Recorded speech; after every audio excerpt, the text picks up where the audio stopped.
আল্লাহ তথা নিজেদের মুক্তির জন্য একটা দিন সুন্নতের মহত্বতার জন্য যদি আমি আপনার পূর্বে ঘোষিত নির্ধারিত টাইমে যদি উপস্থিত হতে পারি, আমার অব্বার মতো হয়তো আপনার প্রমাণ আনতে হতে পারে না।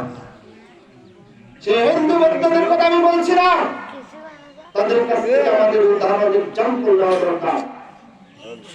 তাদের বৎসরে 12 মাসে 13 পূজা, তাদের দিকে আমরা যাচ্ছি না। সুতরাং আমি সংক্ষিপ্ত আকারে ঈদগাহের মাঠের করণীয় সুন্নতে আমলগুলো আগে বলবো, তারপরে অন্য কথা বলবো। আগে সুন্নতে আমলগুলো বলবো, তারপরে অন্য কথা বলবো। আল্লাহ রাসূল সাল্লাল্লাহু আলাইহি ওয়াসাল্লাম বলেছেন, ঈদগাহের নামাজ সুন্নতে মুআক্কাদা। এটা আমাদের আগে বিধান জানতে হবে যে নামাজ পড়ছি এটা কি, ফরজ ওয়াজিব সুন্নাত মুস্তাহাব নফল, এটা আগে আমাদের জানা দরকার। আমরা জানলাম এবং বুঝলাম। এবার আসি ঈদগাহের দিনের করণীয়ের ভিতরে প্রথম যেগুলো করণীয়, আমাকে আপনাকে সকাল সকালে ভোরবেলা উঠতে হবে এবং উঠে সালাতুল ফজর নামাজ আদায় করতে হবে এবং সকাল সকালে সব পরিবারের সকলে সকলকে নামাজের জন্য আহ্বান করতে হবে।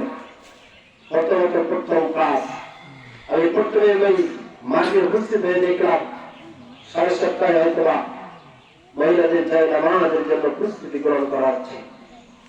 আমি মাঠে সব কিছু করে এখানে হাজির হয়েছি ফজরের নামাজ পড়ে। এটা আমাদের জন্য সকলের জন্য নিন্দা, মন খারাপ করবেন না যে নদী ব্যবসে আমাদের তৈরির জন্য। আমারও যেটা দায়িত্ব হবে সেটা বলি না, হয়তো যারা করছেন আল্লাহ তাদের হাইতে তৈরি দান করুন। আল্লাহ রাব্বুল আলামিন তাদের রুজি রোজগারের ব্যবস্থা বৃদ্ধি করে দেয়।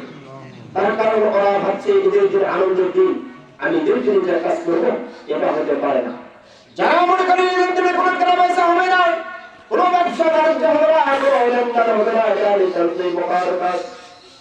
ঈদের দিনে সুন্নাত মাফিক সব কিছু আমি আপনি করতে পারবো, কোনো বাধা নেই।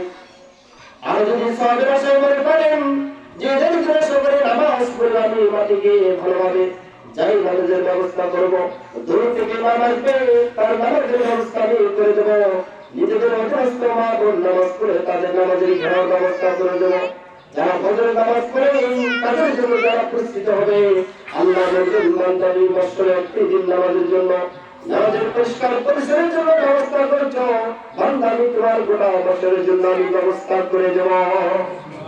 আল্লাহ তো পারে না, আল্লাহ অবশ্যই পারে। সুতরাং এই কাজগুলোর জন্য আমাকে আপনাকে উদাত্তচিত্তে চেষ্টা করতে হবে। যেগুলো করণীয় হবে সেগুলো বলি। তাহলে প্রথমত কাজ করে আমাকে তাড়াতাড়ি গোসল করতে হবে, গোসল সেরে নিতে হবে এবং বিভিন্ন বাচ্চা সকলকে গোসলের জন্য প্রস্তুতির কথা বলতে হবে, উত্তম পোশাক পরিধান করতে হবে, সাধ্য রকমের খুশবু আতর আমাকে আপনাকে ব্যবহার করতে হবে এবং ঈদের দিনে আরো সুন্নত কাজ হলো অর্ধসিয়াম আমাকে আপনাকে পালন করতে হবে। ঈদের দিনে মা বোনদেরকে এই ঈদুল আজহার বলতে হবে তাড়াতাড়ি নাস্তার ব্যবস্থা করো, ও কথা বলা যাবে না। নাস্তার ব্যবস্থার কথা যদি আমাদের বলা হয় তাহলে আমাদের জীবন বাধাই ঘটবে, আমার আপনার নামাজের বাধাই ঘটবে। আল্লাহ রাসূল সাল্লাল্লাহু আলাইহি সাল্লাম বলেছেন ঈদুল ফিতরের দিনে না খেয়ে আসতে হবে, কিছু খেয়ে আসতে হবে, ঈদুল আজহার দিনে না খেয়ে আসতে হবে। সুন্নাত তার আল্লাহ রাসূলের। সুতরাং আমরা এই সুন্নাতগুলো আমরা কি করে পালন করব? সুতরাং আজ যারা আমরা অর্ধসিয়াম পালন করতে পারিনি, আমি হয়তো আগামী তাদেরকে দত্ত চিন্তা আহ্বান করবো। আজকে দিনের জন্য আমি তাদেরকে আহ্বান দিয়ে যাচ্ছি যে আগামী বছর যেন আমরা না খেয়ে ঈদগাহের মাঠে আমরা ঈদুল আজহা আসতে পারি এবং বাড়িতে গিয়ে আমরা কিছু খেয়ে বা কুরবানি করে আমরা কিছু কুরবানি করে আমরা কিছু খেয়ে সুন্নতে আমল যেন আমরা পালন করতে পারি, বলুন ইনশাআল্লাহ।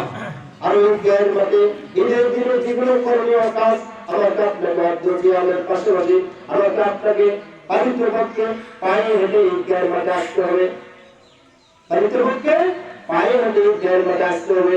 মোটর বা যানবাহন আসলে কোনো ক্ষতি নাই, তবে চেষ্টা করবেন পায়ে হেঁটে আসার এবং যে পর্যায়ে আসবেন অপর পর্যায়ে চলে যাবে, তথা আসার পথটা পরিবর্তন করতে হবে। এগুলো আল্লাহ রাসূলের আমল। এবং ঈদগাহের মাঠে আমাকে আপনাকে খোলা মাঠে ফাঁকা ময়দানে নামাজ আদায় করতে হবে। অনেক সময় যে দেখা যায় সাউন্ডের ব্যবস্থা করা হয়, এটা মোটেও ঠিক নয়। তবে হ্যাঁ, যদি ঝড় বাদল বৃষ্টি পড়ে খোলা সোজা হাদিস, তৎক্ষণিক আমরা মসজিদে গিয়ে নামাজ পড়বো। আগাম যেহেতু আমি কোনো কথা বলতে পারবো না, যে বৃষ্টি হয়তো হতে পারে, এই জন্য ছাউনির ব্যবস্থা করছি। আল্লাহ রাসূল যেটা করছেন আমরা সেটা পালন করার জন্য ইনশাআল্লাহ চেষ্টা করব। এবং আরো আমরা কি করব, এই দিনে বেশি বেশি করে আমরা তাকবীর ধ্বনি পাঠ করব। আমরা তাকবীর পাঠ করে বলুন আল্লাহু আকবার, আল্লাহু আকবার, লা ইলাহা ইল্লাল্লাহ, আল্লাহু আকবার, আল্লাহু আকবার, ওয়ালিল্লাহিল হামদ, আল্লাহু আকবার, আল্লাহু আকবার কাবীরা, আলহামদুলিল্লাহি কাসীরা, সুবহানাল্লাহি বুকরাতান ওয়া আসীলা। এবার আরেকটি সুন্নাত হলো ঈদগাহের দিনে আমরা যখন পরিচিত এই যে অবশ্যই আমাদের সাক্ষাৎ হয়, সেই ক্ষেত্রে আমরা সুন্নতে আমল আমরা করব। তাকাব্বালাল্লাহু মিন্না, তাকাব্বালাল্লাহু মিন্না ওয়া মিনকা। আমরা একটু করে কি করব, এই দোয়াগুলো আমরা পাঠ করব। এবং বাড়িতে বসে আমরা কি করব, সোনাগুলি দান কাট, যার সাথে করবো তার ডান কাট, আমার ডান কাট, সোনাগুলো আমরা করতে পারি। যাতে অনেক দিন দেখা হয় না, বছর একদিন দেখা হলো। আল্লাহ আজিব মহব্বত লিল্লাহি ওয়া রাসূলি, এভাবে আমরা কি করব, দোয়া করব। তাহলে ঈদগাহের দিনে আমাদের বা ঈদের দিনে করণীয় যে কাজগুলো এগুলো। এবার বড়দিনের সংক্ষেপে বলছি, এইগুলো বিবরণ যেগুলোই সেগুলোই বড়দিন। আমরা কোনো সময় ফটকা বাজাবো না। আমাদের যারা বর্তমান প্রজন্ম যুবক ভাই, আমি তাদেরকে আহ্বান করছি, আমরা কোনো সময় ফটকা বাজাবো না এবং গান বাজানো আমরা করবো না, ওয়াশালীনতা আমরা কি করবো না, ব্যবহার করবো না। এগুলোই আমাদের হলো বড়দিনীয়। আল্লাহ আমাকে আপনাকে কাজ করে ঈদুল আজহার দিনে করণীয় এবং বর্জনীয় জিনিসগুলো আমাকে আপনাকে আল্লাহ রাব্বুল আলামিন পালন করার তৌফিক দান করেন। সম্মানিত মুআজ্জাজ হাজিরিন, কোরআনুল কারীম থেকে যে আয়াতটা পাঠ করেছি, আল্লাহ ইব্রাহিম বলেন ওয়াকালা, আল্লাহ নিজেই বলেন ওয়াকালা আল্লাহু ইন্নী মাআকুম লাইন আকামতুস সালাতা ওয়া আতাইতুমুজ যাকাতা ওয়া আকরাতুল্লাহা কারজান হাসানা। স্বয়ং আল্লাহ তিনি বলেন যে যদি তোমরা ওয়াকালা আল্লাহ তাআলা তিনি বলেন ইন্নী মাআকুম লাইন আকামতুস সালাত, যদি তোমরা নামাজ আদায় করো আমি আল্লাহ তোমাদের সঙ্গে থাকবো। বলুন সুবহানাল্লাহ। এটা কিছু আছে?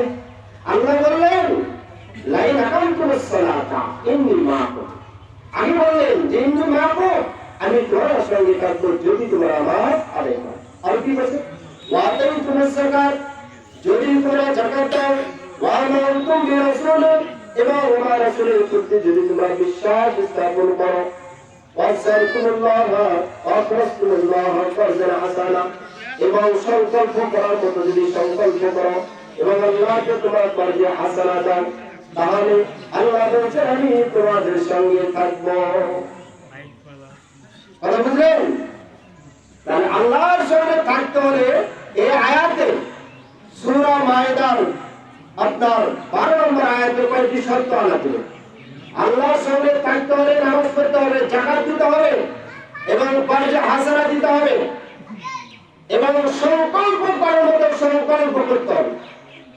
আজকে 8টার সময় নামাজ পড়ার কথা ছিল, যদি আমরা ফজর বেলায় বা ঈদের আগের দিন থেকে সংকল্প করতাম যে আমরা 8টায় আমি উপস্থিত হয়ে ইমামের সাথে যথাযথ আমি নামাজ আদায় করবো। দেখো তো 2 রাকাত নামাজ আমরা অনেকে নামাজ পড়ছেন, ওটা আলাদা ব্যাপার। তাহলে নামাজ, যাকাত, কারজে হাসানা যদি আমরা দেই, আল্লাহ বলছেন ইন্নী মাআকুম, বান্দা আমি তোমার সঙ্গে থাকবো। সুবহানাল্লাহ। তাহলে আমরা আল্লাহর সঙ্গে থাকার জন্য আলাদা আছি তো, বলুন ইনশাআল্লাহ। তাহলে এই কাজগুলো আমরা করব। এবারে সমাজ আছে, আমরা একটু মনে করি অনেক কুল্লু উম্মাতিন জাআলনা মানসাকান ইয়াসকুসমাল্লাহ আলা মা রাযাকাহুম মিন বাইয়িনাতিল আমা। আল্লাহ বলেন আমি তোমাদের সকল উম্মতের জন্য জাআলনা মানসাকান, আমি কুরবানির ব্যবস্থা করেছি। সূরা কাউসার ছোট্ট একটি সূরা, ইন্না আতাইনাকাল কাউসার ফাসাল্লি লিরাব্বিকা ওয়ানহার। এখানে আল্লাহ বলছে তুমি কি করো, তোমার আমি নামাজ পড়ে তোমার হার এবং কুরবানি করো। একটা কুরবানির অর্থ তাৎপর্য বহন করে। সুতরাং মাত্র সাজে কুরবানি কোন নতুন কোন ইতিহাস নয়, নতুন সে হাবিল কাবিল থেকে শুরু করে আদম এই যে করবার কুরবানি শত কুটিরা মিন আহদিহিমা ওয়ালাম ইউতাকাব্বালু মিনাল আখার। হাবিল কাবিলের থেকে তাদের জন্য মাংস খাওয়ার সুযোগ ছিল না, আর আমাদের জন্য মাংস খাওয়ার সুযোগ আছে। মিল্লাত আলাইকুম ইব্রাহিম, সেই ইব্রাহিম এবং ইসমাঈলের পিতৃ থেকে আমাদের মাঝে কুরবানি চলে আসছে।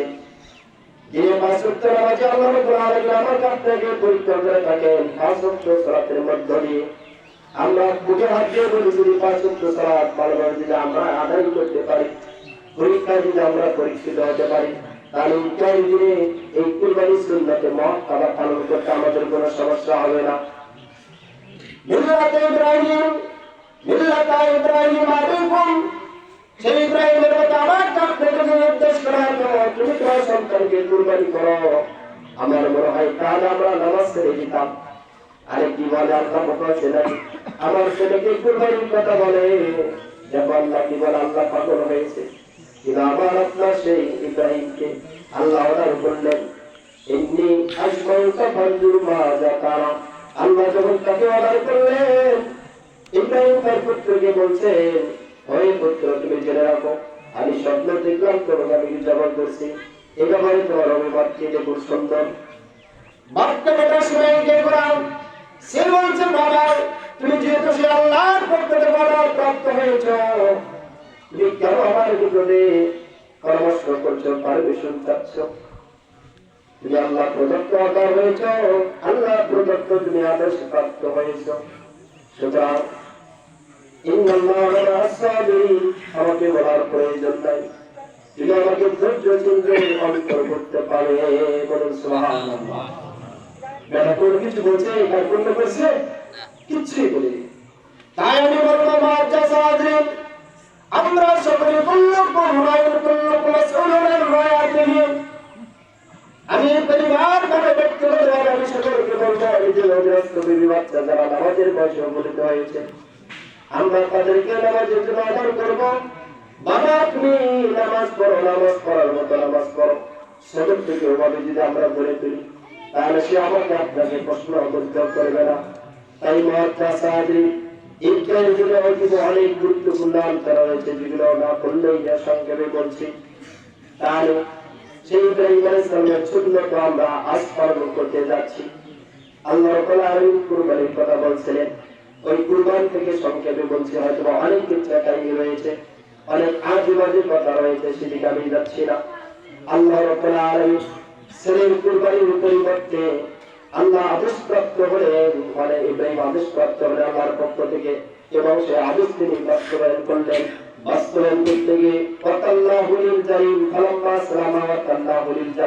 বাচ্চাটা যখন কুরবানি করার জন্য উদ্যত হলেন, ছেলেকে যখন সহায় দিলেন, কাজ করে দিলেন, এমন অবস্থায় আল্লাহ রাব্বুল আলামিন তিনি বলে দিলেন, ইব্রাহিম তোমার কুরবানি হওয়ার প্রয়োজন নাই, সবেমাত্র আমি তোমাকে পরীক্ষা করতে চেয়েছিলাম, তুমি পরীক্ষায় পাস হয়েছ, তুমি পরীক্ষায় দিয়েছো, পাস হয়েছো, পাস করেছো। এই কথা বলে পয়গম্বর বলছেন, ইসমাইলের পরিবর্তে আমি আল্লাহ রাব্বুল আলামিন বড় একটি মহান জন্তু তাকে দান করলাম। সুবহানাল্লাহ। এবং এই কারণে অনেক